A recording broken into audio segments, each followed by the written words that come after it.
Okay. All right. And we are live. Yeah, we're live. What's up, everybody? Welcome to episode, I can't believe it's 48? 48? Episode 48, Plant Xbox podcast. As promised, we are here. We are live with Undead Labs. This has been like a long time in the making. I'm pretty sure I've been annoying for like the past 3 months to one particular person's inbox. So just not annoying, persistent and committed to your craft. Well, I appreciate it. So don't feel bad. He's annoying to me too. Yes. How else I'm supposed to get these thumbnails out? You know, without Addict, the thumbnails wouldn't exist. So you guys know who we are. It's Panel Planet Xbox. I am your host at the best spot, Kid Smooth. We have Gaming Addict. Say hello. What's up? Merc 305 from the 305. Yay, we in here. Let's get it. My buddy grinds my gears because you just grinded my gears. Grind my gears. Just 7780. What's up? Frog. Is Frog still? Oh, there you go. He's just all right. Cool. He's all right. Leave it to Frog. Nah, I muted myself. Because I want to make sure everybody got. Yeah, but I'm here. What's up? And then we have who everybody wants to actually see, and that is my good friends here from Undead Labs. Please introduce yourself. We're gonna start with Jeffrey. Okay. Yeah, so I'm Jeffrey Card. I'm a designer at Undead Labs, mostly responsible for a lot of the work on the character generation system. But the reason you knew me was because I also do the streams, and I think I met you at PAX one time, and we've had a lot of back and forth since then. So it's good to be on the podcast. Yeah, amazing to have you. I'm glad this man. in perfect timing, and you brought over with you Dan. My name's Dan Mode, and Dan Mode. And I make vehicles, weapons, a lot of hard surface objects that you guys try to find and hunt down in State of Decay. Yeah. Wow. Do you need like a special math degree to do that? No. Okay. No, I'm just. Just a love of vehicles. There's a special. I like crappy guns in real life, and There's a special Yeah, that's right. A lot of school research. There's a special school people go to make that. No. I wanted to go to school for two things. I wanted to go for game design and music and studio engineering. And I went to the Art Institute of Boston. And during like my it wasn't orientation, it was like a tour. They showed me the curriculum I would need to do to get the degree I wanted. And I did not go to the school. Yeah, bad mistake. Very inspiring. You slowly backed out. Was like, I'm gonna go to the bathroom. I'll be right back. I saw the syllabus. He's like, I'm out. Yeah, that's what, exactly. I was like, oh, no, I'm out of here. Like, so how long do I have to do this? Well, this is a yearly thing. I'm gonna go to the bathroom. I'll be back. Thanks. So I want to say, congratulations, you guys exceeded. Or you met 2 million players on State of Decay 2. I mean, the game's been out not even a month. I mean, how has it's been a big launch.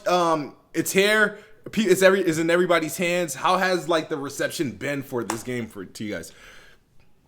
Well, yeah, my favorite part of it is I'm on I joined the Facebook group for State of Decay 2, and I follow a bunch of people on Twitter that play the game. And so, my social media feed is just nothing but people posting videos of them doing weird stuff in the game, posting their favorite characters, and that's actually my favorite part is when people post their favorite characters, like weirdos that they've managed to roll up. Because you make a random character generation system, and you can only see so much of it before you put it out in the wild and see what crazy things people in the world come up with. So it's been a lot of fun for me just to see what people are coming up with, what people are doing. I actually had a moment where I came across one of the rare vendors, and this is the first time I came across one. And I was in a party with my friend John. I was like, "Yo, can I kill him and take all of it?" And he's like, "I don't think it works like that." I was like, to be fair, he's got a 50 cal. If I shoot him, he's probably gonna kill me. Yeah. Yeah, a lot of that stuff that you could get out of there was actually made by Dan. I appreciate that 50 cal I killed Juggernauts with now. for sure, man. Thanks.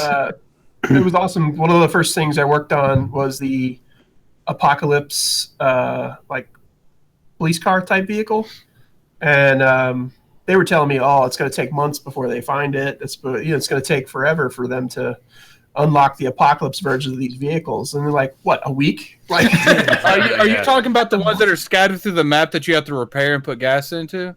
yeah, the heavily armored ones with the Nice. That was one of those. I don't know if that's one of the cars that I flipped like 20 times in that Twitter video I showed you earlier. yeah, that's the exact car I'm talking about. Oh yeah, I actually found it beside like a warehouse. Yeah. I actually, to be funny, I actually was running from a horde and jumped on top of it to catch my breath. and then I was like, wait, this thing's got a health bar? I was like, looking at it. Yeah. So yeah, seeing other, like, you know, you can sort of tell what you like about your work when you're playing it by yourself, but when you see like actual people discovering it for the very first time and getting excited about stuff, it's a completely different feeling. So yeah, it's been really good seeing, you know, 2 million plus people you know, getting into this game and figuring out what it can do. And you guys, there was a you obviously you're not at E3, right? I know. No, we're at the office. No. Yeah. So Microsoft came on stage, had a killer E3 for the Xbox briefing, and one of the biggest surprise, which I'm surprised like no one leaked to me, was that Undead Labs joining the first party team. I mean, how does that impact the team there? How was the reaction when this was going down? Like, well, we were going to be working on, on supporting State of Decay for a while anyway. So immediately, like nothing immediately changed. Like as soon as, we found out just right before the announcement was going to be made. And that's how they kept the secret. There you go. Yeah, I know, exactly, right? We'll tell you guys. Like it was announced on Sunday. I found out Friday. Yeah, I found out Friday too. Wow. So no opportunity for leaks or anything. But really, I mean, we were already working on supporting State of Decay, and we're going to do that whether we're owned by Microsoft or not. So as far as like what happened like immediately to us, absolutely nothing. We're just still doing exactly what we were doing before, working on patches, DLC, that sort of thing. It's more sort of long term, like looking into the future, what we might be doing later. Yeah. The shifted.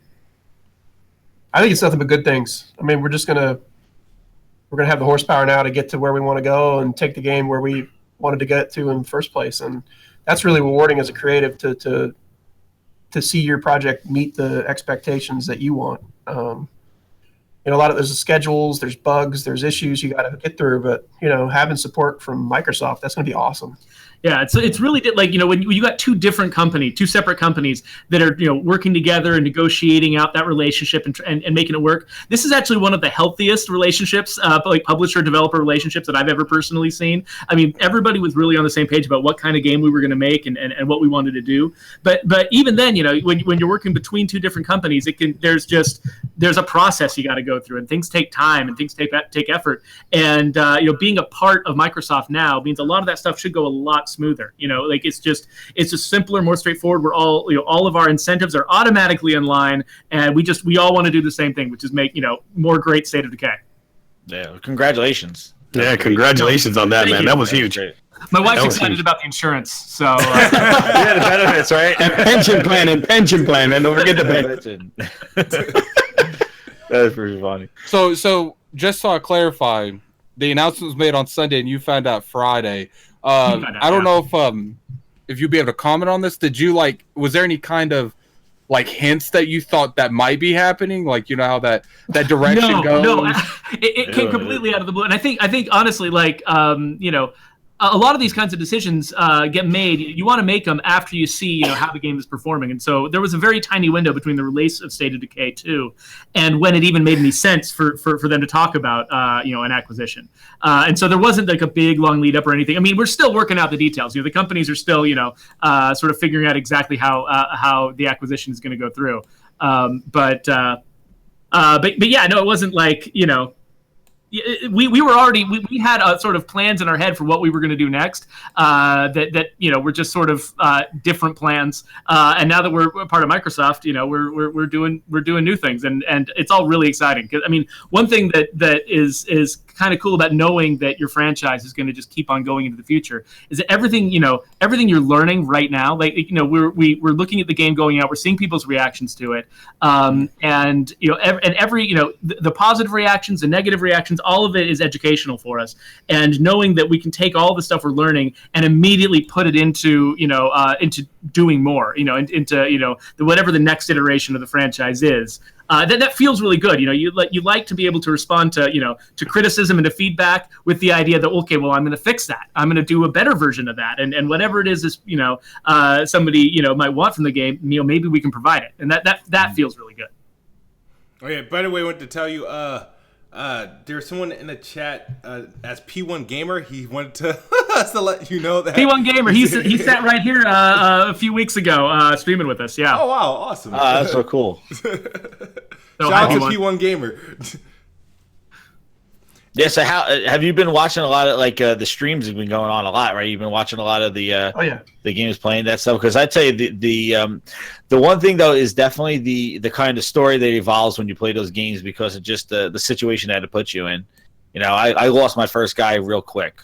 So I was really upset. I still have all my. I got killed by humans. I didn't even get killed. Look, no, I'm gonna tell you let me tell you my little story how I lost my first guy. I try to be creative and stick the zombie horde on top of my enemy that stole my resources. So I set off the firecrackers.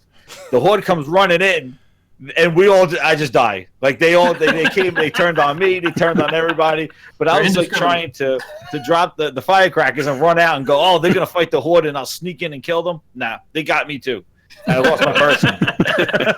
But that's the kind of story that we wanted the game to tell. Whenever somebody says like, "Oh man, this horrible thing happened to us," we're like, "Oh, good, everything's working." Sound is all using the sound. Like I remember from the first game too, just using the sound. Like you want to try to hurry up and that risk reward, whether you want to make noise and then have the screamer come or something like that. Like that's always been like. I thought that was really cool, because I think like in the first game that was one of the things that you really never had, like the implementation of sound with the horde down the street. Do you want to kind of get those resources or not? But yeah, I thought it was really funny how I try to play the game against itself, and I lost my guy. So I knew we had something good because it was like a month before release, and I was kind of low on tasks and stuff to do. So they were like, just play the game and report bugs and take a look, And I started playing in the morning, and I was like 5:30, 6 o'clock, and I was like, whoa, I just played the game we've been working on the whole time. And, when you've seen everything, you've been everywhere, you've touched,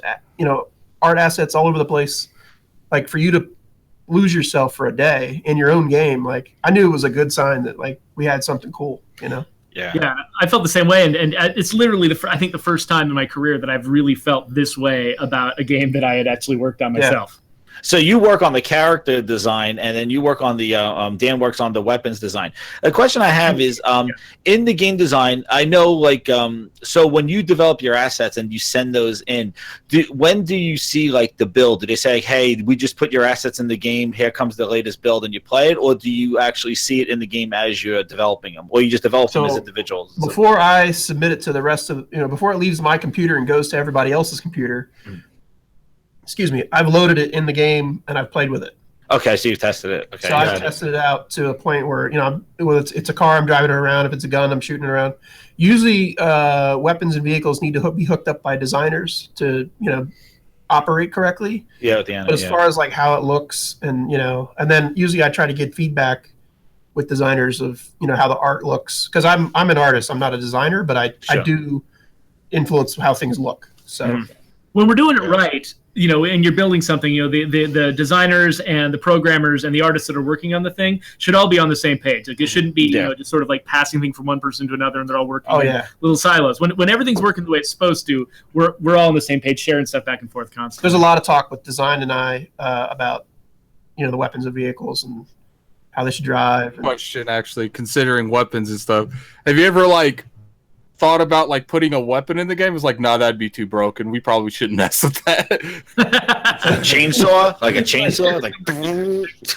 I mean, we had a test vehicle that we used to just see what the limits of the engine would do.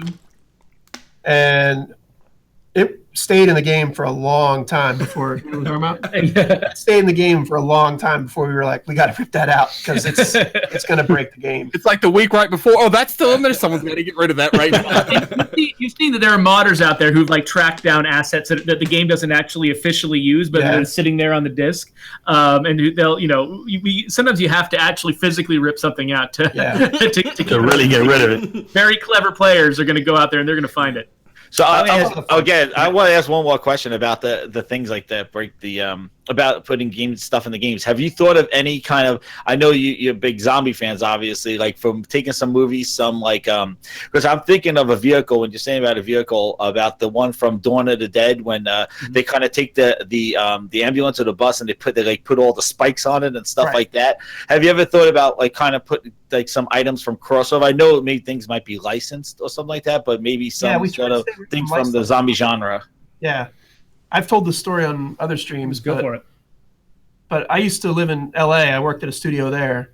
And I drove 32 miles each way on the 405 in Los Angeles. Traffic. Yeah. Which is like 2.5 hours.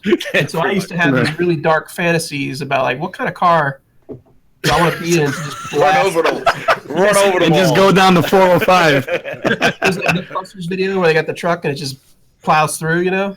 I got you.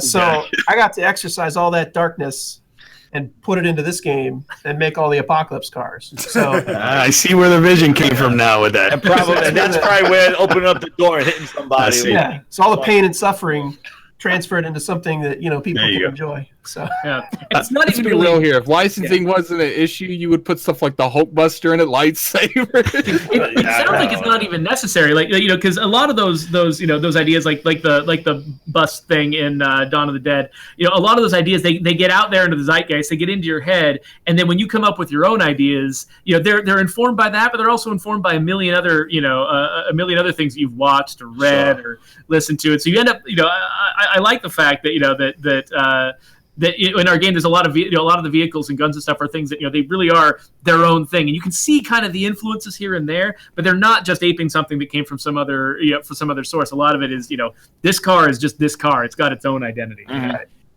Right, so I had actually a question that I've always wondered for a while.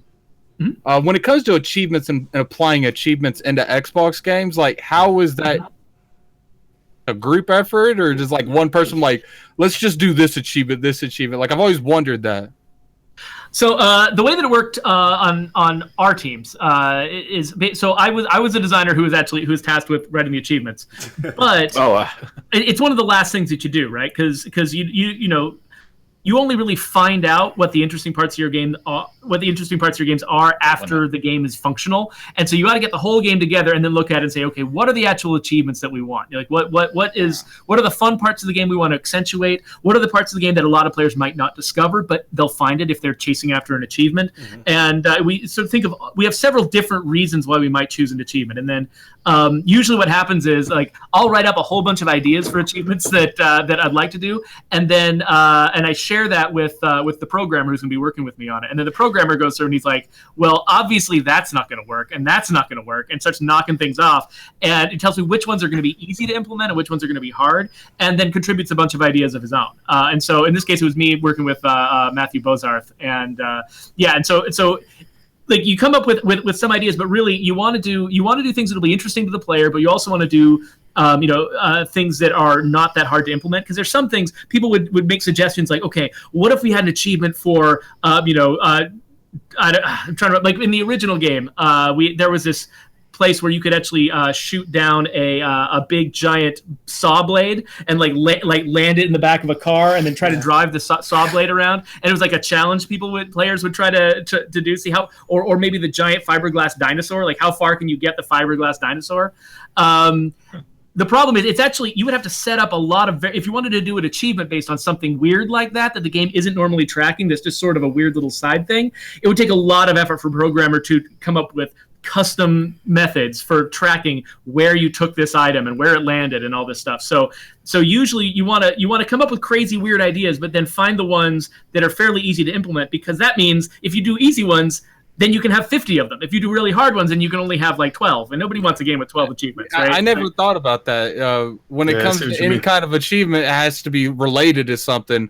So stuff like your game naturally tracks, it'd be easier to make an achievement for, but stuff that's like out of the ordinary, you have to actually manually program for them to unlock. Oh, okay. Yeah, so like anything in the game, for instance, that gives you influence or that gives you standing or that gives you experience, those are all things that the game is already counting and tracking events for. So any of that stuff was really easy for us to make achievements based on. So zombie kills, skill level ups, skill stars, stuff like that. That stuff was really easy. And weird stuff, like we had.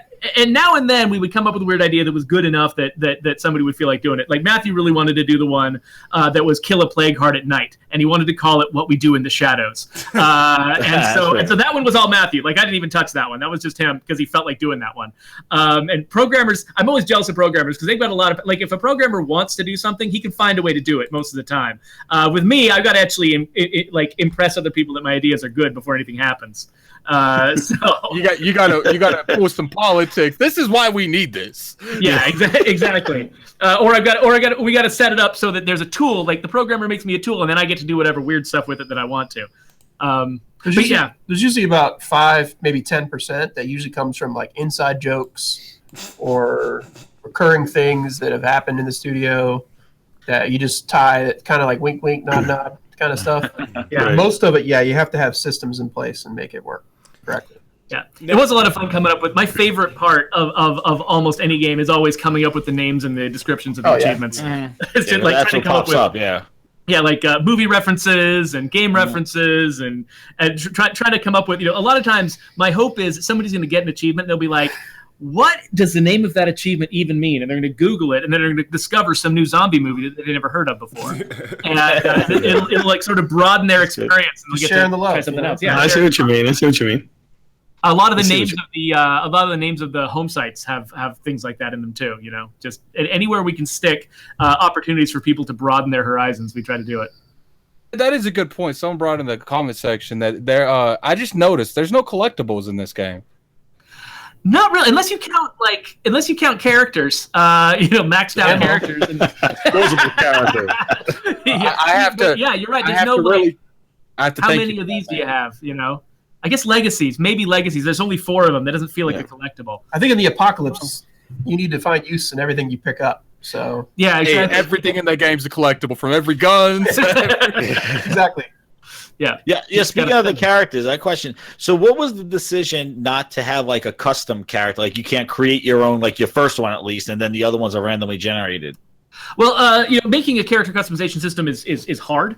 First off, so if we were going to do, we kind of had to do one or the other. Either you're making the character yourself, or we're sort of, randomly generating characters for you. Because we want to really commit to one of those and make it really good, rather than kind of trying to do both and having both be kind of half-assed, But a big part of the zombie apocalypse, and sort of the fantasy of the zombie apocalypse, is that you get a lot of very different people from different places that you don't necessarily you can't really expect. You can't really control who they're going to be. You don't know. Right. You set up your little zombie base just it's anywhere, and the only people you can have are just the people that happen to walk to your door, people you happen to bump into, and maybe some of them are going to be amazingly useful. Maybe some of them are going to be jerks, and some of them are going to smell bad or whatever. But they're just humans, It's like you had one of the biggest themes of zombie cinema is that in the end, humans are humans, and we're all valuable. All of our, everybody's got something that they can contribute to a group if they can just figure out how to get on the same page. And so we really wanted the game to reflect that theme by not just letting you sort of control and just make a bunch of perfect characters that are perfectly designed to all live together,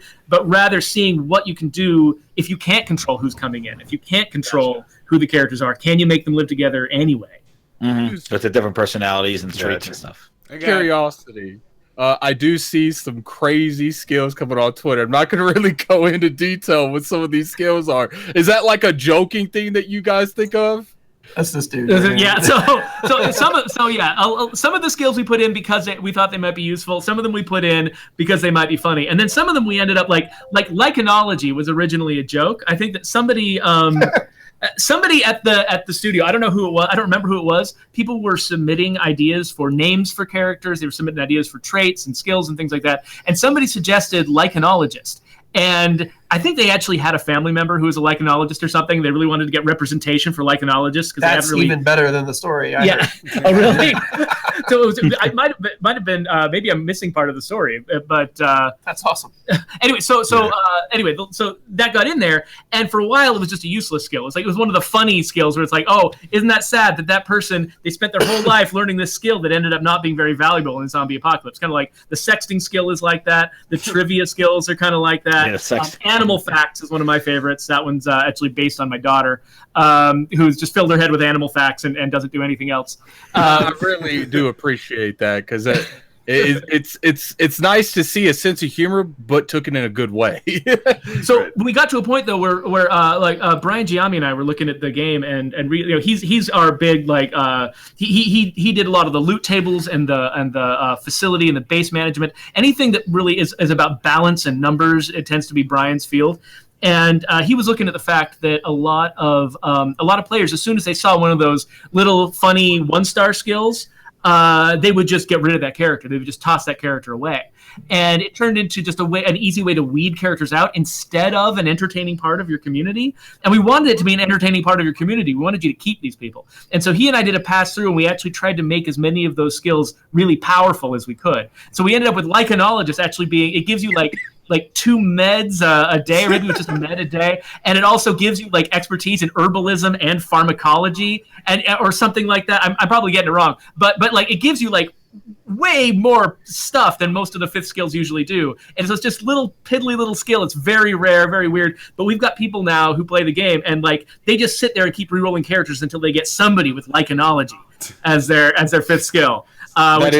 Whoever person originally suggested Lycanology got way more out of it than I think they expected to. So speaking of characters, you I've seen on Inside Xbox episode when they did the State of Decay episode that some of the characters, the generated characters, are resemblance of some of the people on the show. Now I want to know, because I haven't seen anybody that look like either of you. Are any of you in the game as like?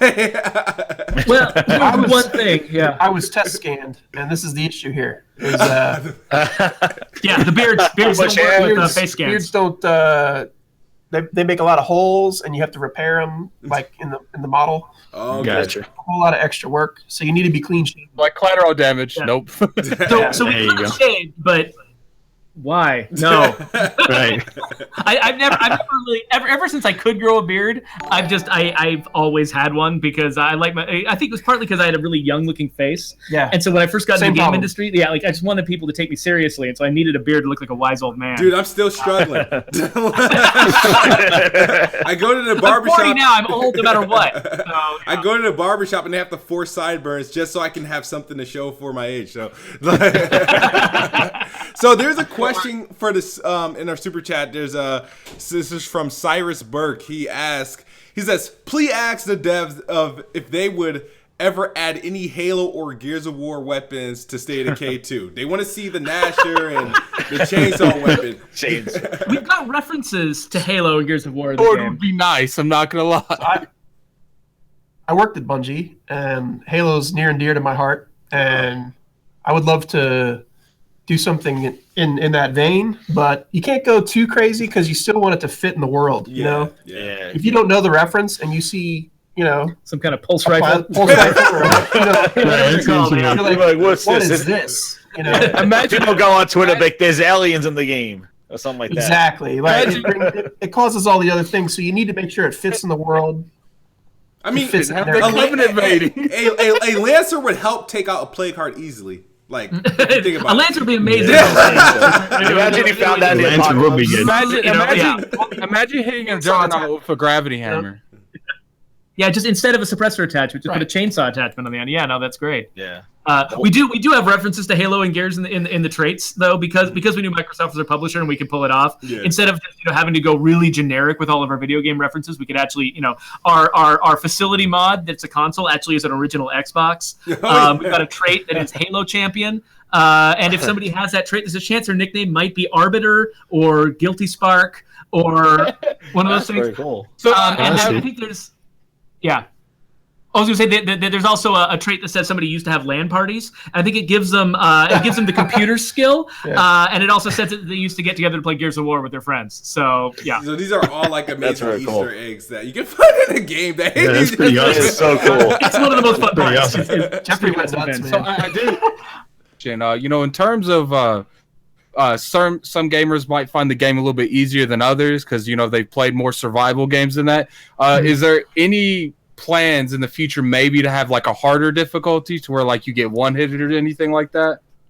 We can't talk about specific future plans that haven't been announced yet because there's like snipers. Watch out.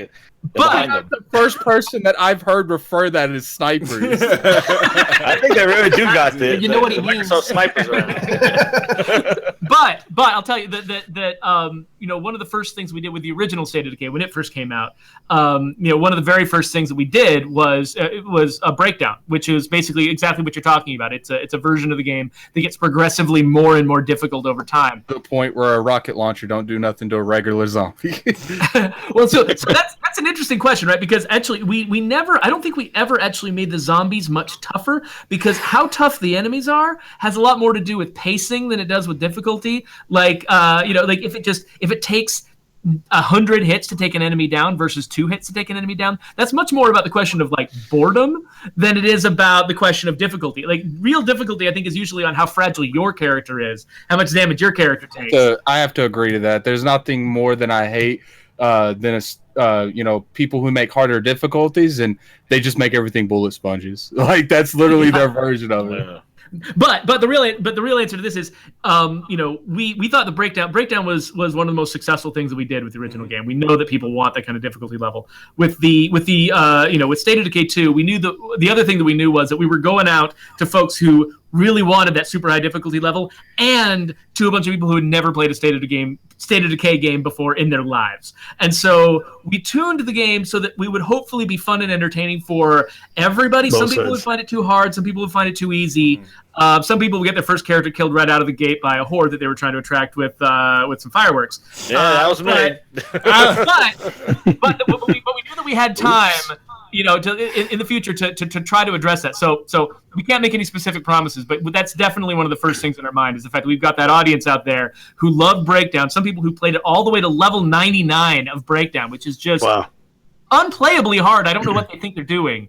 But you know, we've got people like that out there, and we want to make this game rewarding for them too. So that's all I can say. I can tell you our motivations. I can't tell you any of our plans. So. Obviously. I got just a general question, and I'm one of those that have played it both on Xbox One X and on PC. As a development team, right, with Microsoft's strategy on, you know, play anywhere and all their first party titles going to PC, how is that developing the game when you're developing the game for a suite of devices that Microsoft has on Xbox and PC? Does that add additional strain developing the game? Does it make it more difficult? I don't know. I have no idea how that works on the back end, so I'm curious to know that question. Multi-platform, you know, is more work. Gotcha. I've worked at places. Excuse me. I've worked at places where you do it all in house, and I've worked at places where you have other companies help you do the port. Gotcha.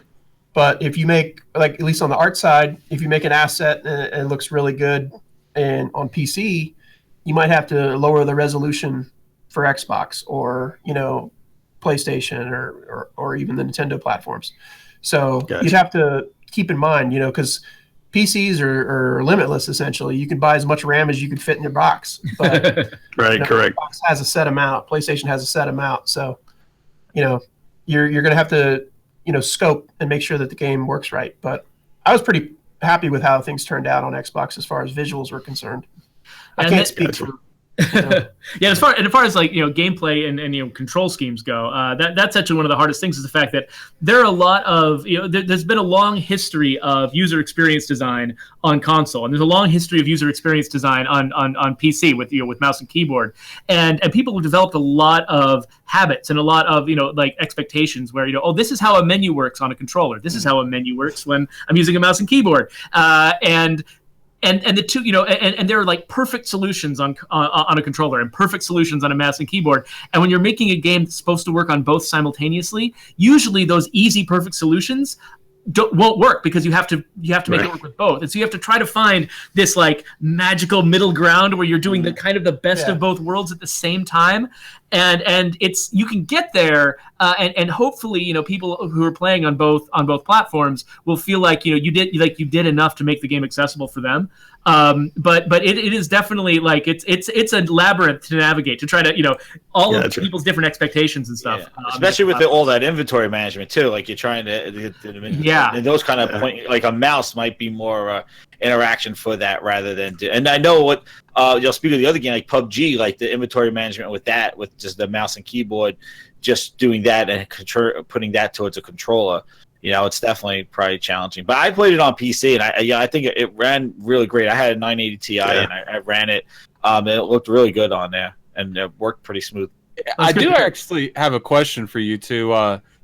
Right now, obviously, you guys just developed State of Decay 2. Was there any other kind of like genre that you guys would like to get into eventually, like a first-person shooter or something like that? Are you pretty satisfied with like the survival aspect of a zombie apocalypse? Well, one reason a lot of us joined the studio was specifically because we liked State of Decay. I mean, there was sort of an original team of a couple dozen people who worked on the original game, but this studio is like 3 times that size now, and so most of the people here came here because they played and loved State of Decay, and they wanted to work at the studio that made State of Decay. So there is actually a lot of love for State of Decay specifically in that kind of game here, and it's such a weird and unique game. Like it's doing weird stuff that not a lot of other games are doing. Yeah. It's like if you want to make a game like that, you come here and then you focus on making that game because there's not a lot of other opportunities for it. But that said, there's still, I mean, we're a pretty diverse group of people, and we all have a lot of different, I think every single person here has probably got some like magical dream game in the back of their heads that they would just love to work on if they ever got the chance. It's just a little bit different in one way or another from State of Decay. And so I think, at some point in the future, I mean, even I think in an interview, like Matt Booty was even talking about this, that, that right now, that the studio is really focused on the State of Decay franchise, but that doesn't mean that that's the only thing we'll ever do. Certainly, we worked on a game for a while that eventually ended up getting canceled that was actually like a Pokemon style MMO. So we've got a nice, huge variety of interests around here. So if we ever get to the point where where we want to work on something besides State of Decay, I think there's tons of room for tons of ideas bubbling up around here for other things we could do. Now, and I definitely that'd be cool. And that, like, especially like I've said from the start. The State of Decay franchise is like the closest thing you ever get to a true Walking Dead simulator. I think that's probably one of the closest inspirations in other media that you could probably bring up is Walking Dead, because it was about trying to keep a group of people alive and dealing with the interpersonal problems at the same time as trying to deal with the. It's not just about shooting the zombies; it's mostly about the people. Well, just like playing the game. I'm sorry, go ahead. The Kid Smooth has a hard time playing it because he don't like micromanaging. Yeah, it's the brick. I'm playing the game very wrong. I have everybody is either upset in distress, and all I want to do is go out and shoot. So I had somebody. I got some zombies. I had somebody actually quit or walk out on my camp. Yeah, like I'm like, oh, and you know what? Sorry. Who's not trying to maintain the happiness, and he's not about that. You know what sucks when someone leaves and they got all your good stuff with them. Like that's the part that sucks. No, because I switched to him and put all my stuff into the storage. So I was like, because I didn't know how to improve. I was like, whatever. I'm just go ahead. Get killed by a jug. I have a question. Is it in the AI routine to shut doors behind them? Like, can we get that in there? I don't think so. I left with my person. We went out. They left. I thought they were going to close the door behind them. Wound up a zombie without any legs crawled into my base. And people stomping on him. Like, how the hell did this guy get in here? And I was like, did he shut the doors? I think one of the issues is that when you're playing a game a lot, just because you're working on it, you start to get into a lot of habits. You get really used to the game, and you're not really intimidated by some of the same stuff like a brand new player might be intimidated by. And so like it was interesting for me, like, because usually like when I'm leaving home, I actually run straight through. I smack the door open as hard as I can. I just take off running. I just leave it open. I don't care. Zombies, whatever. I'll deal with them when I get back. I know. Like, I watched my wife playing the game for the very first time. Des, you ain't never played Minecraft, have you?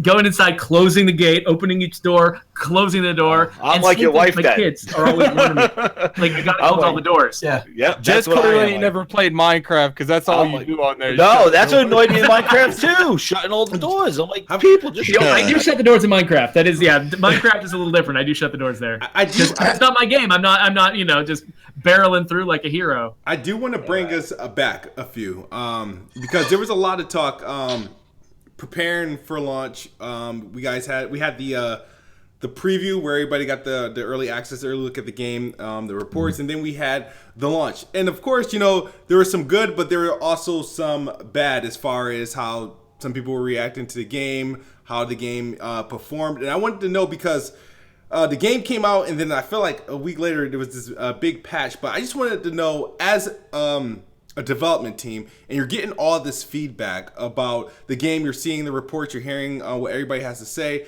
What is, from preview to like release, what is the mind state? What is the reaction? What is going on at Undead Emotional Labs? journey you go through.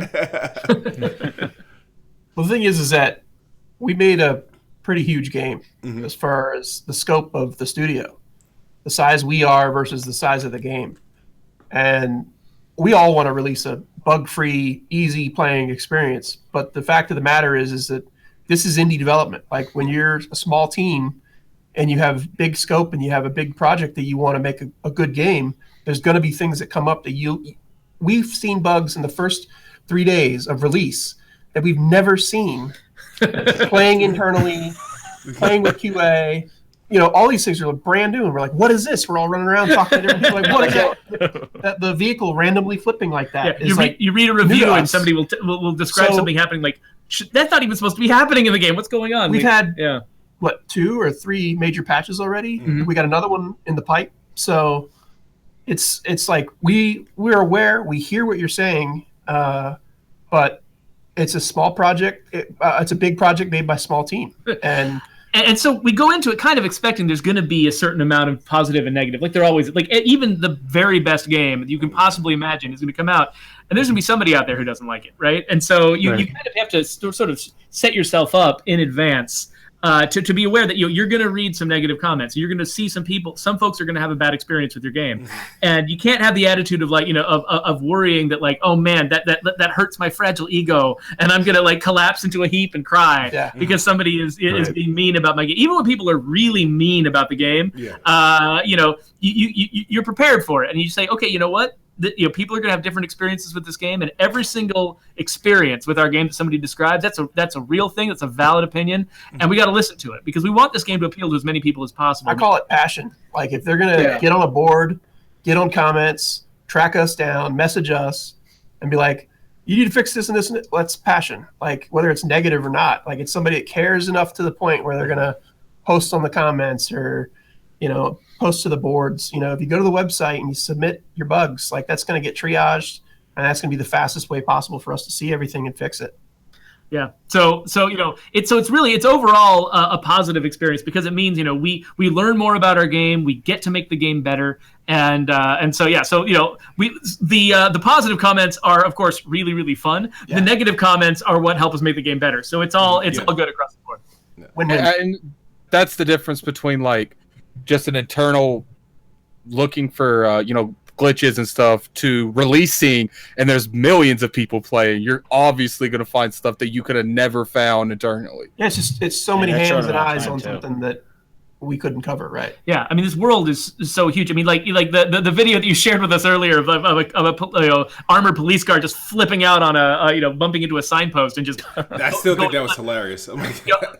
If we never ran into that exact signpost with that exact car in that exact way, there's no way we were ever going to find that. But now we know that's there, and so we can track that, try to figure out why it happened, and try to armor-proof, bulletproof the game against it. No, see, I'm one to believe that not everything needs to be fixed, because I was in a car, we were playing co-op, and he's like driving, and not all people, I guess some people are too lazy to drive in the street. So Addict decides to drive on the curb, and he runs into I think a stop sign or a street light. You're not really saying this on air. Yes, but he expects the pole to just go down, right? But he crashes, and it stops him in his tracks, and he's like, what the F? And I'm like, you just really expected to run right over. I was like, do that with your real car. It was like, I was like, you really expected to run right over this thing. But let's discuss how you just bolted on me so you wouldn't die. I was about to bring that up. That story. All right. He utilized that. This was actually part of our DMs, believe it or not. This was an extended conversation one day when this happened. I did a whammy. Okay, I apologize because this. You left me for dead. Okay. What I did was utilize that drop in and drop out co-op. You probably shouldn't play the game like this. I'm afraid of permadeath. And I pride myself. See, I lost a few survivors because they left, they quit. But I pride myself on keeping my survivors alive. Right? They may not eat. I lost. They may be tired, but they will not die in the hands of the zombie. So I decided to pick one of my characters, and I joined the hands of everything else. I joined Addict's game, and we take off, to go loot some things and clear out some houses. And we go to this farm or the house, and there's a ton of zombies everywhere. There's barely any gas. We're so far away from each of our camps, and I'm like, wait a minute. I'm weak. I'm getting hit. I ran out of bullets. I was like, and we're too far. And the car is smoking. I was like, if we lose this car. No. He took my car and drove off. No, but this was before. That's the reason it was smoking. This was before I decided to do that. So I'm thinking in my head, I'm like, I am not going to survive this. I was like, I do not belong here. I was like, I'm not going to die like this. So what I did was, I took it. He decided to fight the zombies off me. The car was available. I was through. I got into the car. I'm not the greatest at driving, so I drove it in a few semicircles and crashed into a tree. I thought the car blew up. So I see the car on fire. That's another thing. He left me there stranded on the other side of the map. I ran. I left the car. I ran. I got ambushed by some zombies, so I kind of rage quit the game so I left his game, and whatever happened. Apparently, he survived. So, but I didn't die. So this is when people ask what the story of State of Decay 2 is, it's kind of a hard question to answer, but I think that what you just did, that's the story of State of Decay 2. It's not really about whatever we wrote for the characters, whatever the story in the tutorial, the story in the radio messages. That's sort of a story, but the real story of State of Decay 2 is you doing stuff like that with your friends. That's the real kind of story we want people to be telling. I actually right. We care about the stories that you guys come up with, so that's makes my day to hear a story like that. The thing of games over movies and stuff is that being able to go just what you did, where you said I, me, he, you're talking about yourself, and it puts you in that position, and being able to tell your own stories like you were there, because in a way you were, that's the benefit of playing games over other media, in my opinion. Yeah, and agreed. I do have one more question, then I'm probably going to end with my questions. Mm-hmm. When it comes to the announcement of State of Decay 2, is there a lot of anticipation, anxiety when your game's about to be announced at E3? Oh yeah, I mean, you want to hear what people have to say about it. You want to look, because we spent all day. I spent a lot of time, looking at following, on Twitter and podcasts and sites like Rock Paper Shotgun is probably one of my favorite video game review sites. You read that stuff, you watch that stuff, and you really get a sense of the tastes that these people have, and you want to see what are these people going to think of my work? What are they going to say when my stuff comes out? Right. And so then and then your game actually comes out, and you actually get to there's sort of this anticipation, how are people do people care? Do people want to see what we've made? Right. I actually I had a little bit of a fanboy moment. I was at E3 when it was announced, and at first I had no idea what it was, and then I was like, "Yo, this ain't State of Decay." It's like, nah, and because it's been a minute since the last one came out, and I was like, nah. And then the moment the State of Decay 2 thing, I was like, "Yep, I'm done. I could go home now. I'm happy." Well, thank you. It's reactions like that. We're just because you work on this game yourself, and you get really used to it, and you start wondering, is this even interesting? Will people even care about it? Because it just seems so commonplace. I see this thing every day, and you put it out there, and you see people getting excited about it. You're like, okay, yes, we're on the right page. We're building the thing we should be building. Yeah, you want to gauge that excitement, see where people are at, see how they feel about it. But it's always cool to, it's like your baby. You let your baby out into the wild and let it go off and do its own thing, Let it spread its wings and fly. So when did you think of the element of the plague and like having your character eventually turn into a zombie? Because that's something that really never has been really put into a game. So like you have your team and then they get bit and then you have to kind of take care of them before they turn into a zombie, which is a big trope of all kind of zombie movies. And we just kind of your team turns into it. So like when did that come about in the development of it? Was that like the next thing you wanted to do? I think it was like a wish list item for a long time. And somebody started then we start testing things out and saying, "Hey, can we make this happen?" Well, one of the blood plague part. Yeah, the blood plague. Yeah, one of the things that's interesting about in the original game, you've always got to sort of decide which zombie lore you're using, because there's there's slow zombies and fast zombies, and there's different rules about zombies. And the original game went with the Walking Dead rules, which is everyone who dies becomes a zombie. It's not about it's not the 28 days later rules where it's a disease that living people get, right. And when you get the disease, like rabies or something like that. Yeah, like rabies or something, and then you get killed.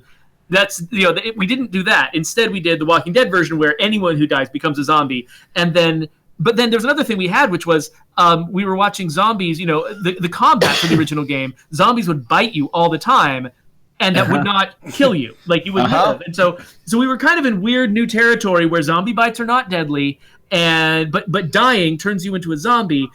And it was great. It was a great set of rules for the way that our game worked, and it was perfect for us.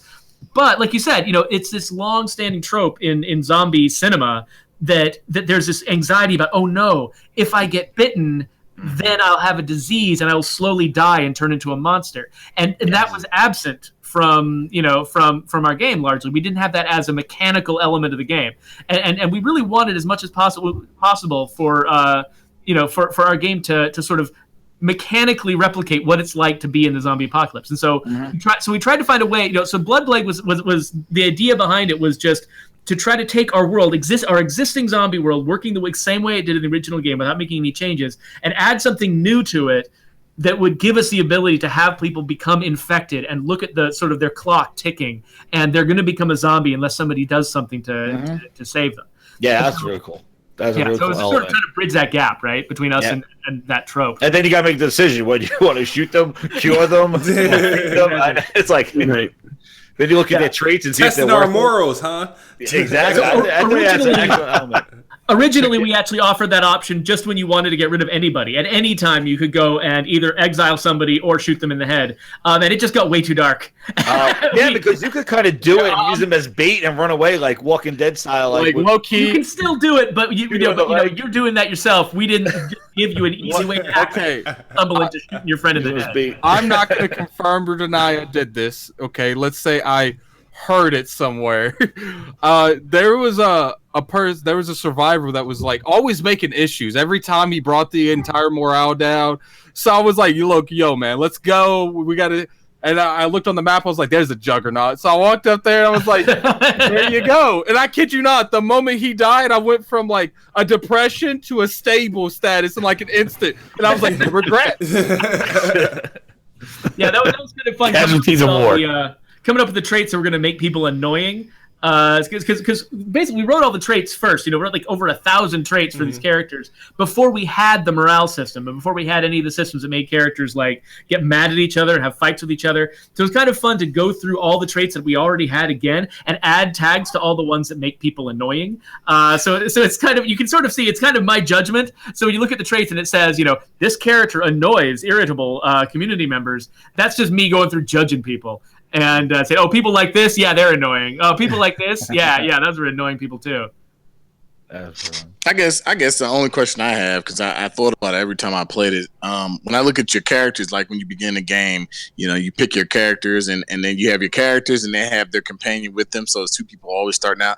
Have you ever thought about when you started developing the game to have like, because I always thought this would be a cool idea for a zombie apocalypse to have like a character like a canine handler, or would the elements not allow that, or like put animals in your games, maybe infected dogs or infected other animals? Because I thought like a canine canine and a canine handler, instead of just having like brother and sister, like if you got a guy, he's like, you know, a canine handler, and he has his canine with him, and they're trying to survive. You know, you can kind of give it a different spin or a different element. I You know, am legend thing going on. Right. I was about to Pretty say, much. I was about to say he definitely likes I Am Legend. Oh yeah, I'm a huge fan of it. You know, I love my dogs. I love my dogs. Me too. Yeah, for sure. No, that'd be I just awesome. I just thought about that because I said, you know, you always see the humans, but you don't ever see, like, I'm like, you know, wouldn't it be kind of cool if you had that in your base? You know, you had that person that had that trader skill and they could have a canine or Cool in the world. Dogs barked, you know, to let you know things were coming. Right, You know, right. You had some cool heads up. You know what with would be that, funny some kind of too? perks. There you go. If you did eventually put some kind of animals in the cave, and then they have traits just like humans, and then some get scared easy.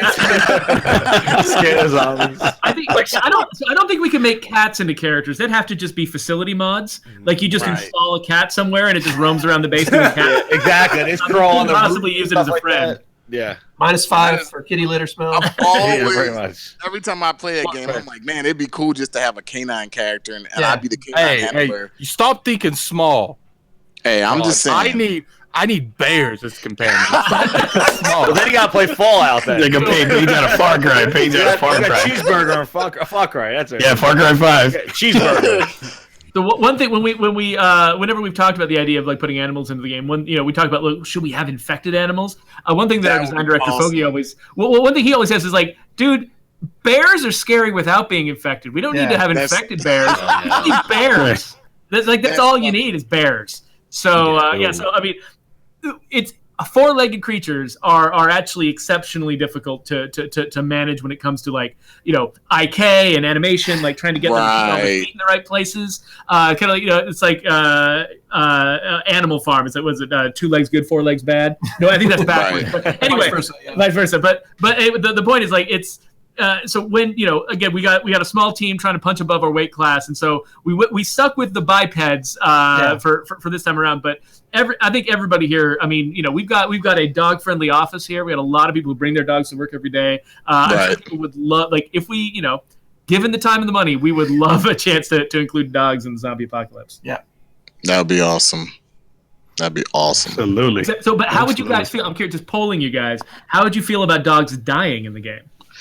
If there were zombie dog, or are you talking about like the canine and the canine handler your turning? canine buddy. You've been playing with this character. Yeah, for man. months, Old Yellow style. Every single day, you're I'm playing not with this gonna dog. lie. He's saved your life 100 times, and now a juggernaut has got him and is about to rip him in half. How do you feel Man, about that would hurt. It That would depends. hurt, Is it my dog or kid's dog? The kid would just quit. He'd say, "I'm saving my dog." I'd just drop out. Yeah. If you're the canine handler of the dog and it's your own personal responsibility, like I have a service dog, so that would hurt. I know it hurt me because I'd be like, "Holy crap, my best friend is gone." In a sense, somebody So that would bother to the me. point where you'd want the game to not be allowed to kill dogs. back to I Oh Am my Legend. God! No. This is not a hard question, no, guys. no. Like, hold No. on. Think about I it. think it should happen, but I mean, it would Frog, hurt. it won't die. You just quit. Like smooth. I mean, You're ripping Turn humans off the apart. system. Like, this It should be It goes easy, back to bro. the tenseness that permadeath brings, which is Right, important. right. It's part of State of It's Decay. That's what important. makes It's State of Decay what it is. It's important. Right. Yeah, so you have to decide at that. If you're adding dogs to the game, you have to decide at that point if you're making Independence Day, if you're making Mars Attacks. Right. If you're making Independence Day, then the dog will jump right through like a crashing helicopter or whatever, and it's fine. Right. But if you're making Mars Attacks, you just kill dogs for fun and whatever. Yeah, I mean, it should be a At the realistic end of the dog. day, you're not killing dogs for fun. Kid Smooth's killing dogs for fun. So Hey, I'm saying I'm not getting into you guys' private business now. anything. I mean, I think it'd be like don't even I'd know be what to fine say. whether it be a dog, a cat, goldfish, whatever. It can happen. We're in a zombie Goldfish. apocalypse. I It want happens. goldfish. I think we probably Goldfish. Yeah. You have to figure out what it would be good for. Does it provide water? No, it does not. It probably requires water. Yeah, You don't want that water. I've seen Be that drinking water. that water. just don't My put it kids sometimes provides. forget to clean their fish bowl, and Just don't put it provides food. Now, just with all things being said, because no. When you break it down, you should get food, right? Like when you've got a fish bowl and then you uninstall it, then it becomes food. Eat your Agreed. fish. But with all things being said, all right. So State of Decay, it's still it's less than a month old. Are you happy with how the game has been received and what you've seen? Like, you guys got all the data of what's going on. We got less data than you think. It's actually data is kind of hard to come by and it's hard to make it make any sense. So we're kind of we have only a little bit more than you just watching things like Metacritic and stuff like that. Damn you, Microsoft! Not a complaint about Microsoft. This is just hard. But the thing I always say about I see those red dots in the back. Watch it. The thing I say about game dev is it's never done. It's only due. You know what I mean? It's right. Of course, we'd want to add more. We'd want to, polish more. Add, there's lots of things that are on the cutting room floor, But it'd be cool to see those things, get worked up and polished up for the future, either in an update or something else down the line. Yeah, I don't think I've ever met a game developer who was 100% happy with their work. Like they thought, "Oh yes, I'm done. It's perfect." Yeah, no. So you guys never get that relief feeling, like, "Oh, it's done." Damn. It's always as a game dev, you're always chasing. You're always to get to the finish line, which you feel is eternally always moving. But it's also the challenge. It keeps you wanting to do it. Gotcha. Making things better. With technology gets better, you have more freedom to do and explore the kind of game you want to make. So. Yeah, gotcha. We all end up feeling like we're on like sort of this ongoing, never-ending quest, right? Where it's like if we're working on the same franchise, we're always trying to, just make the next version better than the previous version. And even if you move on to some other future game that seems like it's got nothing to do with what you've done in the past, you're still chasing those mistakes you made in the past. You're still like, okay, the next time I make a system like this, I'm not going to make the same mistakes I made before, and I'm going to learn from everything that I did. So it's just, until you retire, basically, you're just always chasing that, that game where you actually got everything right and you actually got everything in.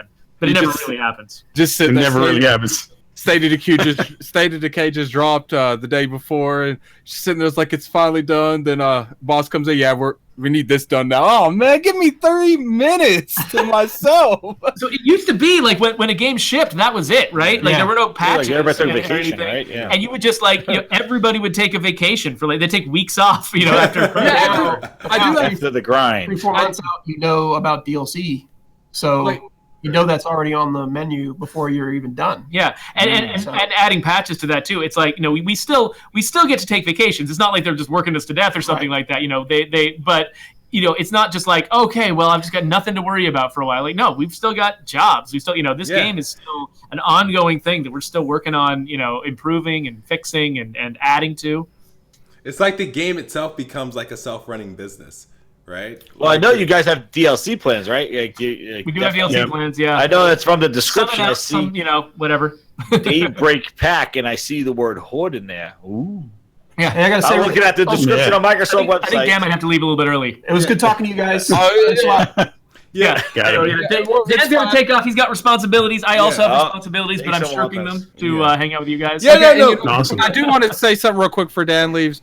I appreciate you guys coming on. I think a lot of the time, well, thank you. Comes to people, devs. People like to lash out to the games. They don't really think about the devs making them. You guys are human beings. I kind of feel bad for the dev industry a lot because stuff that's most of the time not even in your control. Comes at, and then you guys dedicate your whole thing to bringing us passion that we enjoy, and I really appreciate both of you for what you guys do. Yeah, thank you very much. It's really fun to very much, man. Thank you so much. Appreciate it. Guys. It's really fun to work on something for several years and then have it out and then be able to talk about it because when you can't talk about it for 4 or 5 years, you just those damn NDAs. How long was the dev cycle for State of Decay 2? Was it about 3 years, or it kind of depends on when you count the beginning, because there was like a very small number of people working on ideas initially, and it just slowly grows. So I don't know whether to think of it as 3, 4, 2.5. It just depends on where you count the beginning. So I'm not quite sure what number to give you there. I was here close to 2 years for me. It was years. Gotcha. Yeah. Thanks, guys. Gotcha. See ya. All right, appreciate it. Thank you for coming. Thank you. All right, no, but we're pretty much. I'm still here though, so if you're all shutting the podcast down now, I'll know it's because you don't like me. So. No. Matter of fact, because I didn't get to ask other questions that was like, as far as more about like what you probably can't. Did your headset on still? Yeah, my headset was getting threaded through my shoe in a weird way. And it was messing with my foot. So yeah, I got it fixed. Yeah, mine's wrapped around my chair. I'm afraid to spin. I'm going to unplug it. Like, so. My kids, like I don't know how they get their game controller cable tangled like a million different ways through their office chair, so that anytime I set it on the desk and anything jostles that chair, it goes flying across the room. They're experts. I don't know what they do. So when now that you, I guess, even though you're still working on the game, you guys are still working with State of Decay 2. What are games that you find yourself playing where you're not playing your own game? Like, what is the things that Jeffrey likes? So I've kind of made a habit out of I play a lot of weird indie games on PC. Is sort of my that's sort of my jam. I've actually for a very long time I always felt like I never got enough time to play games because I got 4 kids at home, and so I work all day at the office and I come home and there's just lots of kid stuff to do at home, and then I'm just exhausted and I go to sleep and I didn't play a game. And the next day, same thing, didn't play a game. And so I got into this habit for a while here because my nearby desk mates are very nice to me. I actually stream games from my desk at the office. So during my lunch break from 12 to 1 every day, I'll get some weird little indie game and play it on my PC at work and stream it. And streaming is nice because it means that, it's not just me in my spare time just trying to play a game. It's actually, there's people out there who watch with me, who comment on the games, who help me notice things that I might not have noticed.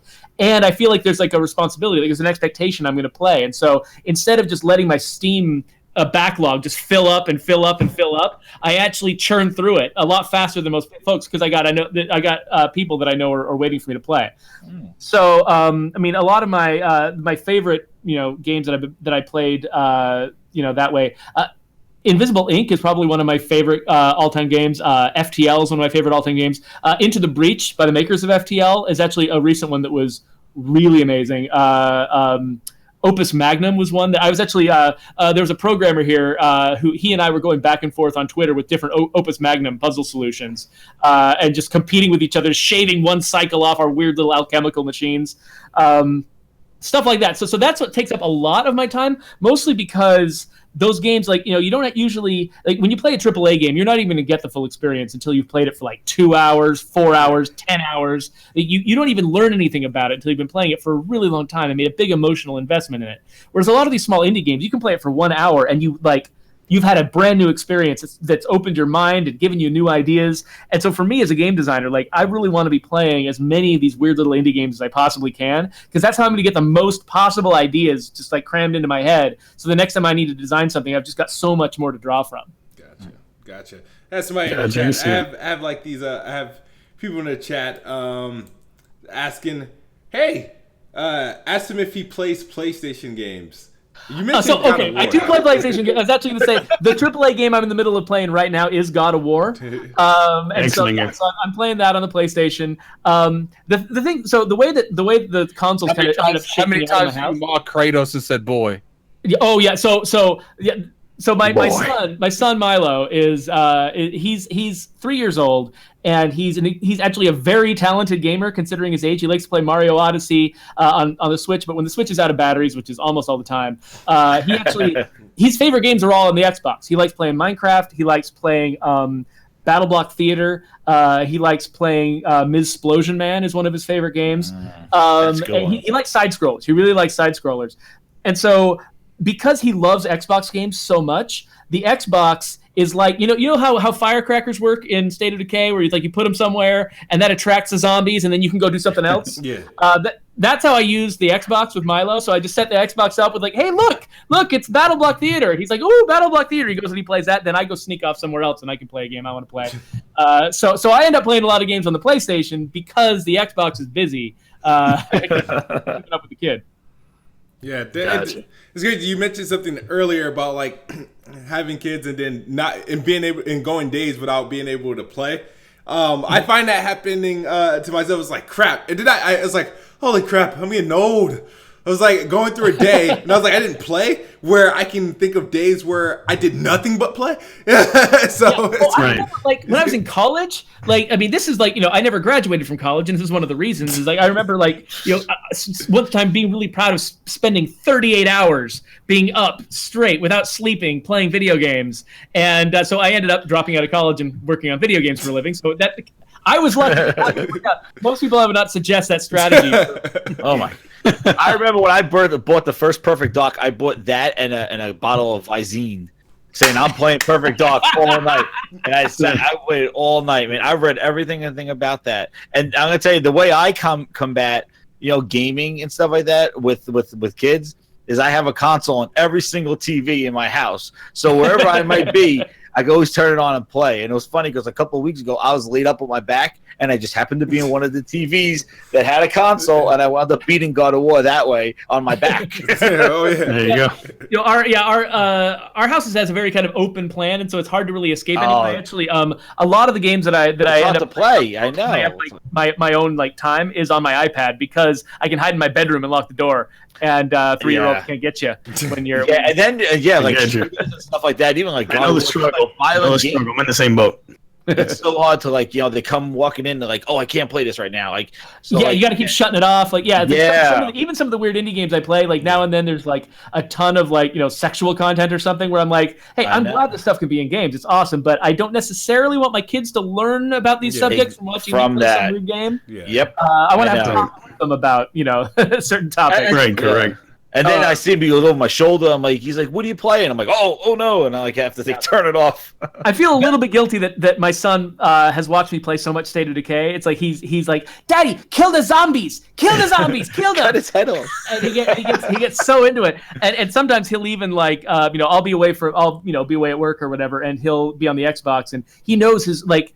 I mean, I think this is one of the really positive things with the Xbox is that my kid can figure out like it has a nice little list of all the recent games you've played. He can really navigate to stuff really easily. Doesn't have the line of death with every app that you've used in the past. Has a big nice block. Yeah, I know. And it's like so he's like big pictures. He doesn't need to read to understand anything. And so he'll find State of Decay and he'll play it and he'll start up the game and he'll like he can't play this game at all. He's still not that great at it. So my wife will come in and find him like doing donuts with one of my favorite cars on fire. Or like I've only had one major character die in my game at home, and it's because Milo ran off and got somebody killed. It wasn't me. But so that kid's insane. But he's actually I've got a video on YouTube of him playing Battle Block Theater with me, and you can see like he's really good at that game. He actually can play it like a legitimate pro. He can't even barely talk right, but he knows how to fight cats. So, and that's a really important skill for life too. I do have a question to someone in the comments. Video games is genetic.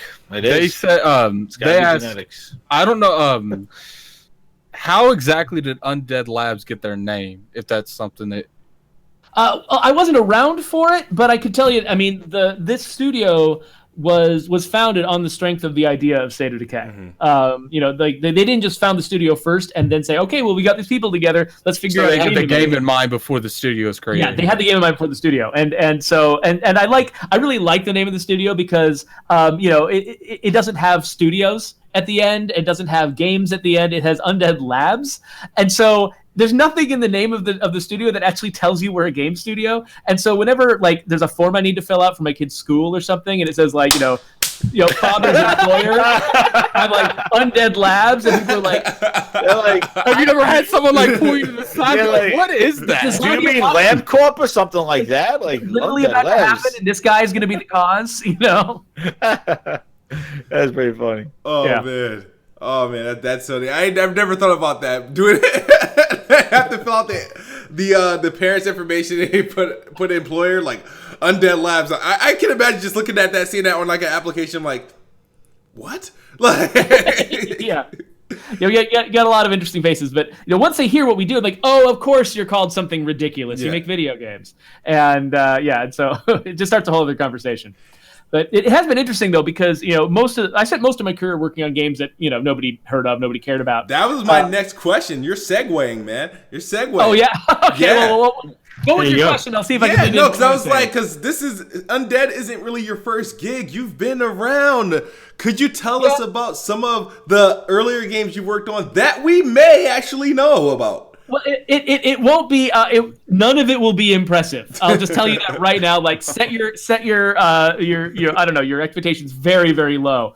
So I spent most of my career before Undead Labs working on licensed kid movie games. So I did a Shark Tale game. I did an Over the Hedge game. What? I did a Samurai Jack game. That was actually the first game I ever worked on. There you go. Jeffrey, you're gonna be surprised, but these are games I've actually legit play. I just beat freaking Brave like last month. I beat Brave. Oh, really? On 360. Okay. Yeah. Hey, you're talking to the achievement hunter. I'm just letting you. You were not Not making, even really a good achievement hunter, by the way.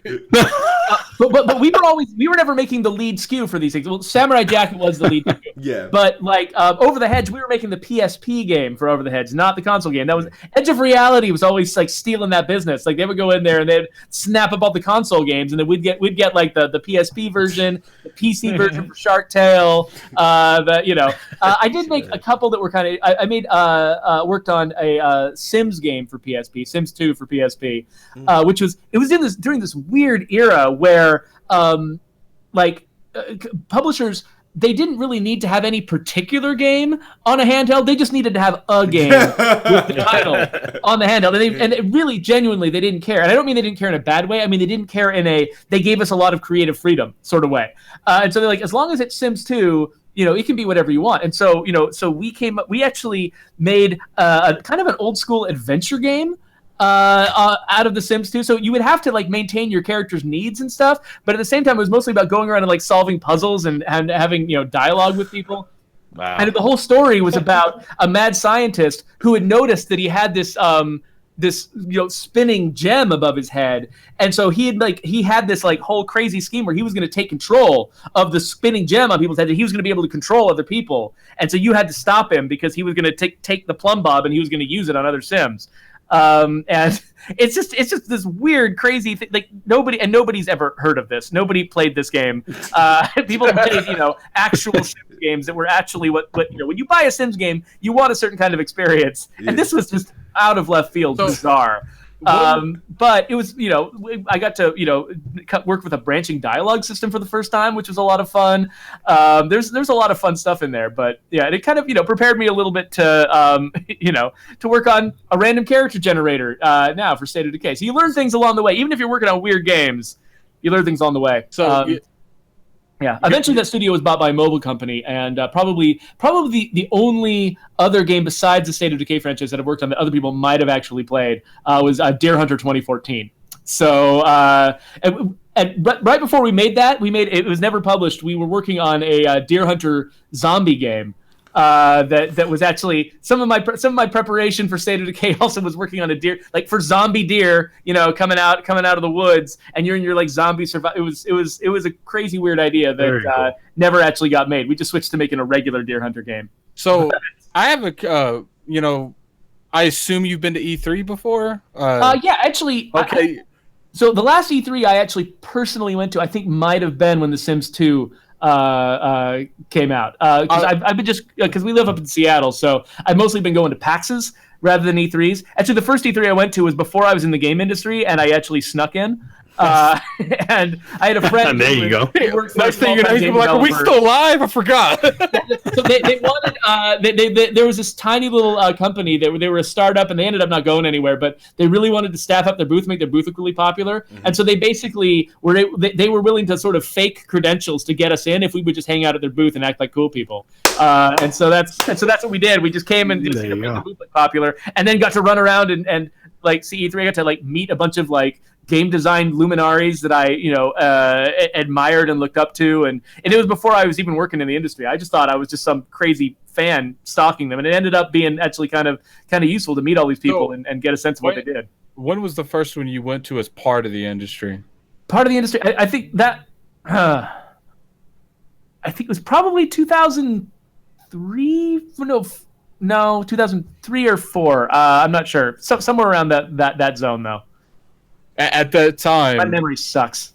Would you ever think that you would be working for a company that is owned by Microsoft.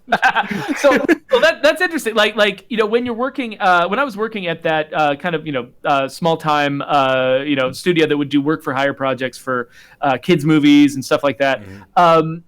I always had in my head like, oh well, maybe one of these days, I'll work at a AAA company, or maybe this company will start making bigger games, more prominent games. And I always had that in the back of my head, but at the same time, I was like, you know what? I'm making games. Like, how many people in the world get to make video games for a living? Like, I felt so extremely lucky. Like, I just rolled a Yahtzee on life, and or whatever. And so I was not gonna like start complaining and start saying like, oh well, man, if only I worked at one of these bigger companies or one of these better projects. I was just like, I've just felt so just ridiculously lucky to be working on video games that I was like, if this is all I do for the rest of my career, whatever. I'm working on video games. That's awesome. But then when I got the opportunity at Undead Labs, it was kind of it was game changing for me though, because it was these guys are making long before I got here, these guys were making very innovative things that were kind of pushing the envelope and stretching the industry, and the chance to be a part of something like that was was a big deal. So I'm really glad that I'm here. Yeah, I mean, very cool.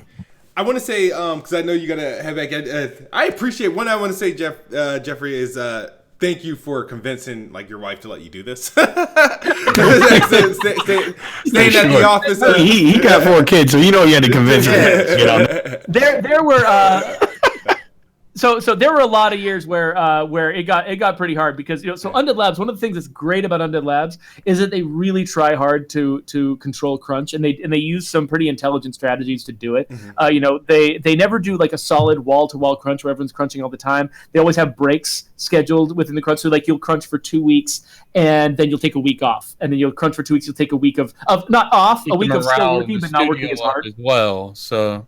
And then they'll always say with the end date, they'll say, okay, we're gonna be doing this for the next 8 weeks, and this is gonna be the schedule, and then it'll be over, and we're not gonna be crunching anymore. And when we say crunching, we're not saying just stay here all night and live here. We're saying work an extra 10%, just to get something over the line.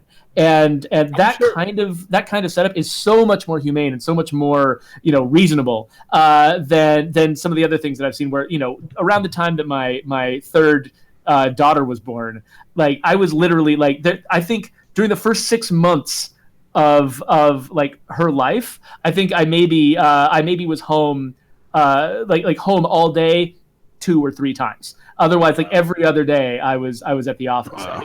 It was really difficult for my family. I have been told that especially once you get to that middle portion, when that's the development needs the most attention, it can get really, really stressful for developers. Yeah, it could get pretty bad. So, but a lot of that is just, especially there's an era in the game industry where it was growing really fast, which meant they had a lot of brand new talent, a lot of people in their early 20s who were joining the game industry for the first time, and a lot of just a big percentage of the industry was sort of at that tier. And the thing about early 20s people is that you can just work them to death and they love it. At least that's kind of how I was. I was just like, yeah, I'm working a real job in the game industry. Wow, yeah, what do you want me to do? I'll do anything. And I would just stay there all day. I actually after about 5 years of that, you're like, nah, man, I'm not about that life. And now we've got a much more mature industry where I think that the especially like Undead Labs has hired a lot of veterans who've been around for 20, 25, 30 years in the industry, and they've got kids, they've got lives, they've got side projects that they work on, and they don't want to they're not going to just devote 80 hours a week to some badly planned project that went off the rails and now needs them to work extra hard in order to get it back on track. Like that, we got people who are very experienced and value their time and that we're lucky to have here. And so at Undead Labs, and I think in a lot of companies are starting to wise up to this and are changing their policies. They try to be very, very humane and respectful of your time. And so now and then we need a little bit of extra work here and there, but it's nowhere near the scale that I used to experience at other studios. So that's been great for my family. Like when you say that we should thank my wife for letting me do this, absolutely we should. And then I think that we should also I thank Undead Labs a lot for giving me the chance to sort of pull back on the gas a little bit, have a life, get to know my children, and but still work-life balance, man. Work-life balance, man. Work-life balance. And I do, absolutely. like, we're about to close up here.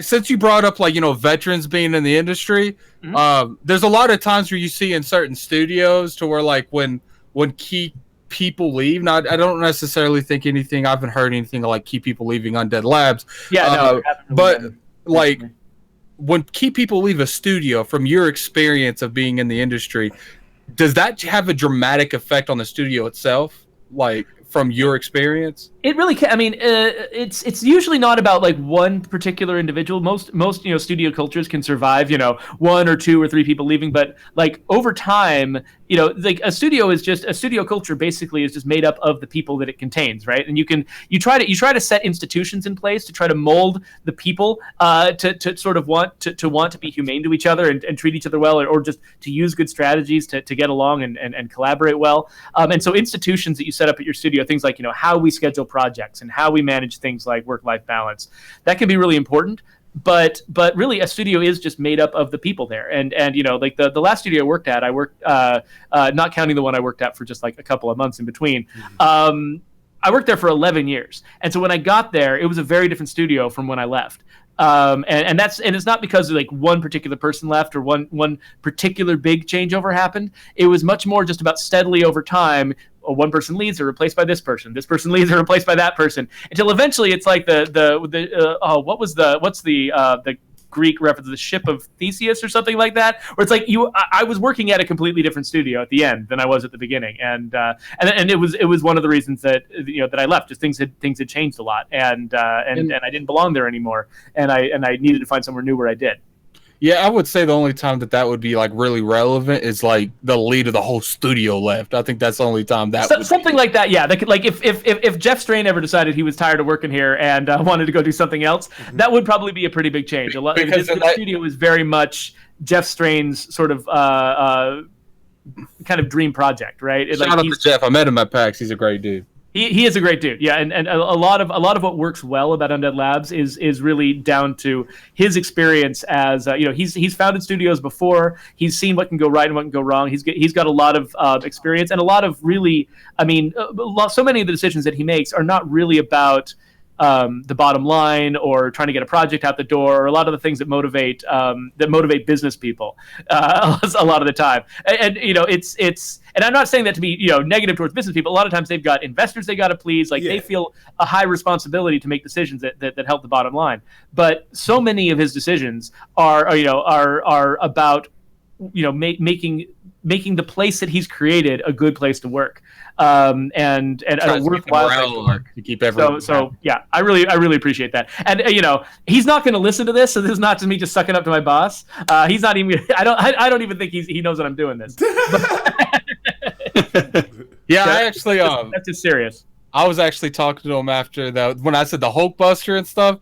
I was actually joking with him about that. He was like, "Whoa!" He's like, "There's licensing. I don't think Disney would like that." I was like, "Yeah, it's better to ask for permission than it is to. It's better to ask for forgiveness than permission." He's like, "That sounds a lot of money." Except when lawyers are involved. That's exactly what he said. Except when lawyers are involved. Well, that makes me feel very clever then. Yeah, I like Jeff. I do.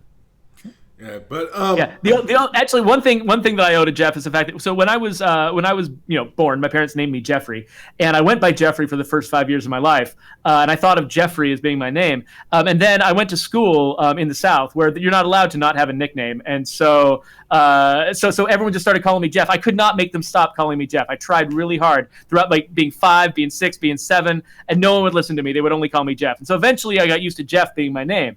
But I always really liked Jeffrey better. I just thought it sounds better with my last name, and so when I moved to came to Undead Labs, he was like, "Okay, we're thinking of hiring you, but we got a problem.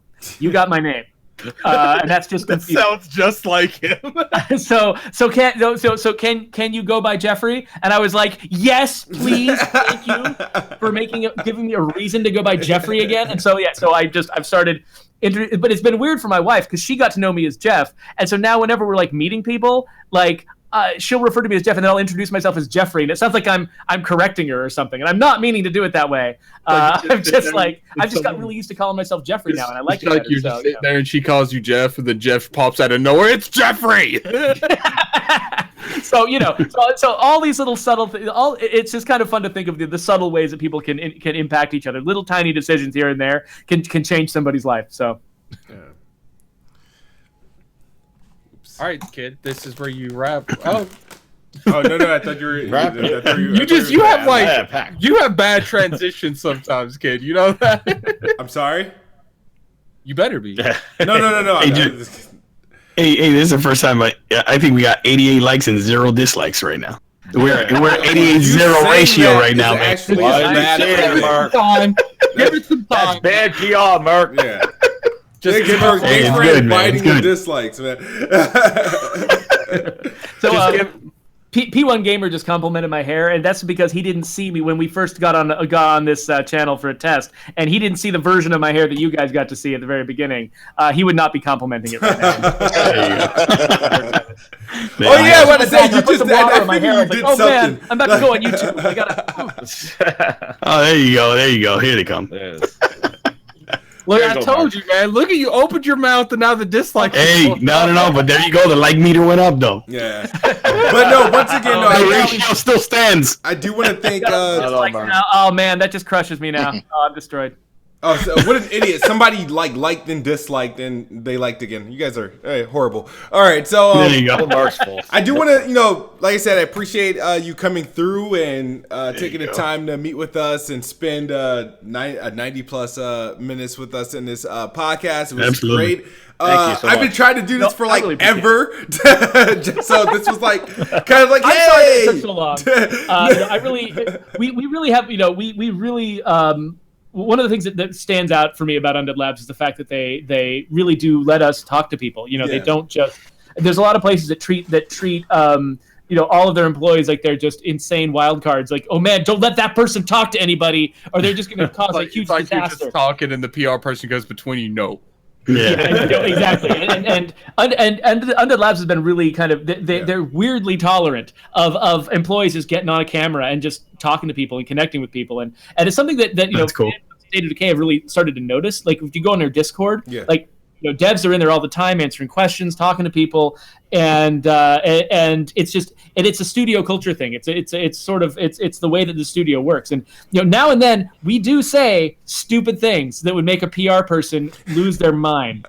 And I've said some of the worst of them, but the companies still keep supporting us. And basically, I think they've sort of figured out that sometimes employees will say and do stupid, embarrassing things. But it drives up anticipation for the game overall. So. Well, yeah, it's like if people are talking about the game, they're talking about the game, and and having that sort of open contact with people who are playing the game helps us so much more than saying stupid things hurts us. That it's overall it's worth it. It's worth the risk that I'm to say some dumb thing on your podcast and embarrasses everybody to have us out here at all talking to people. So. Yeah. Oh, they're asking for the Discord link, for the Undead Discord link in the chat. I don't have it on me right now, or maybe I do. Hold on. I'm such a Discord neophyte. I'm terrified that if I click on anything, I'm going to end the call, and I'm just going to out of nowhere. But at the end of this, I'll drop into the chat with the Discord link. And so if anyone sticks around in the chat, awesome. Is that a thing? Can they stick around in the chat? It can go in. P1 Gamer says he's going to send it out. Okay, P1 Gamer. All right, awesome. Shout out to P1 Gamer. I gotta make you a mod. Shout out to P1 Gamer, man. Yeah, make him a mod. You are a mod, P1. I think it's the first time I just did that. Like, just I think you had to make him a mod so he could send a link in the chat. Yes, he sent the link out. Yeah. I think I just made somebody else. I don't think I've made him a mod. Well, hurry! Well, go ahead and start closing up. All right, I got Sprite to play. Oh my god. Anyway, I gotta go pack. I gotta get. I warned my wife this might take until 8 o'clock. So actually, I think you're making things better at my family by ending at 7:20. So that's awesome. Good. Support the family. Smooth. Yeah. Family. We got to get you one of these Iron Lord shirts. These are like. Oh, like legit. So shout out to the Iron Lords podcast. I think I have the blue one on too. Yeah, I got purple on. It's just the green that's throwing off the color. I didn't know you guys had a uniform. Holy crap! Yeah. No, this is my uniform, not his. Not mine. No. I'm trying to work my way into a paycheck, a sponsoring paycheck. So, I like about Smooth's podcast today. They just wear other shirts too, so I can wear my shirt too. Yeah, there you go. I don't have the Lord shirt. I'm in 2 podcasts: Planet Xbox and Iron Lore's podcast. Hey, just to let your buddies over at Undead Labs know, tell them I struggle to grow facial hair, so I should be easy to scan into the game as an update. Just Let's scan. There you Cut go. out, I couldn't hear what you said. Sorry. I said, tell the people that you work over at Undead Labs that I struggle to grow facial hair, so I should be easy to port into the game. So Absolutely. Yes. You know, if we do the round of face scanning, I will let them know that you are. Yes. It's smooth BLC. There you go. It's smooth DLC for Undead. There you go. What would Kitsu's weapon be? Oh, that's a really good question. I have no clue. Probably just a giant microphone. I don't know. There you go. Yeah, Xbox controller. No, OG Xbox. he would have a Xbox microphone. controller. We don't have heavy weapons. The Duke. Those got custom. Yeah, the Duke will be his weapon. He would have a microphone, and the only thing he does is like rage at a zombie. Somebody said the Give him a Kinect. microphone with a spike on the butt. Use it as a close combat weapon. Yeah. There you go. But shout out to everybody that came and joined us live and enjoyed this podcast. Hit the like button if you haven't, which I'm pretty sure most of you did, due to the 0 dislikes. Oh, that happened pretty fast. Hey, there you go. See, You can catch this. You can catch this episode on iTunes in like a couple hours. If you missed it, you can just rewind it. And AKA, you can catch it next week because he'll forget. No. I've actually been following the schedule. I've been fine. Also, check us out next Wednesday. We will have Moxie and Avers from G4G Media, so they'll be joining us on Planet Xbox next week. Thank you, Jeffrey. Thank you, Undead Labs. Thank you, Jeffrey. Thank you very much. Thanks for joining us and we making should this a great thank the episode. entire team that did not get to be on the podcast here with me too. I mean, you know, there's such a tiny little slice of the game that I worked on, and a tiny little slice of the game that Dan worked on. Yeah. There's an entire team here that we owe so much to. Just Out of curiosity, before we end, how many people is like right now is working for Undead Labs? It's fluctuated here and there, but it's about 60. We've been maintaining That's a lot. about 60 for the past year or so, I think. So, Nice. So that's a lot of people, and every single one of them is an expert in something that that I can't even fathom. So, I just wanted to do a quick shout out to that entire group. Like this, we just I don't know. Every single one of them made such a huge difference to this game being the weird, different envelope pushing thing that it is. Man, well, you guys did a good job. Great job with the the upkeep, and you guys have been very attentive. It's been a pretty awesome experience. So, been having fun. Glad I was able to explain or express our stories to you with it, which is pretty awesome. I haven't gotten to tell a lot of my stories with video games to the actual developers. I will be telling that story to the end of my life about how you ran out on me. Like Smooth. But well, thank you for being so persistent and making this happen, Kid Smooth. Anytime, man. I'll probably be doing it again pretty soon. All right, guys. Thank you guys for watching us. As always, Xbox is the best box, and I am the best bot. Good night or good morning if you're on the other side of the globe. We are out of here. Peace. Peace. See ya.